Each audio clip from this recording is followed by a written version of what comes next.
வணக்கம் நண்பர்களே, அஸ்ட்ரோராஜாராம் திருச்சி. சிம்மலக்கண சுகஸ்தானத்தில் செவ்வாய் புதன் கேது.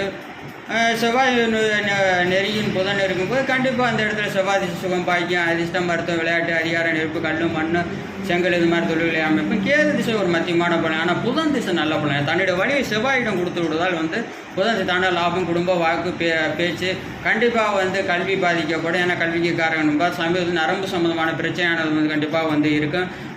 லாபஸ்தான ஆதிபத்தியம் லாபங்கள் குறையும். சிட்மெண்ட் செல்மார் பங்கு சந்தையில் வருமானம் இருக்காது. புதன் திசை கடுமையான கெடுபலை தாங்க செய்யும். அதுக்கு விதிவிலக்கு குரு, சுக்கிரன், பௌர்ணமி, சந்திரன் பார்வையும் புதன் திசையும் சிறப்பான பலனை கொடுக்கும். கேது திசையும் சிறப்பான பலனை கொடுக்கும். தன லாபம், குடும்ப வாக்கு, பேச்சு, லாப ஆதிபத்தியம், சிட்பண்ட் செல்மார் பங்கு சந்தையின் மூலம் உயர்வளித்து உச்ச கல்வியை கொடுத்து மிக உயர் அந்தஸ்து கொண்டு செல்லும். அடுத்து லக்னாதிபதி சூரியன் வளர்த்துருக்கும். 2024 பிரதமர் 2020 சட்டசபை முதல்வர் யூடியூப்ல போய் தமிழ் சேனல் அஸ்ட்ரோராஜன் விட 2024 கணித்து விட்டு விதிமதி கதி சாதகமாக இருப்பதால் அவரே அடுத்த செய்ய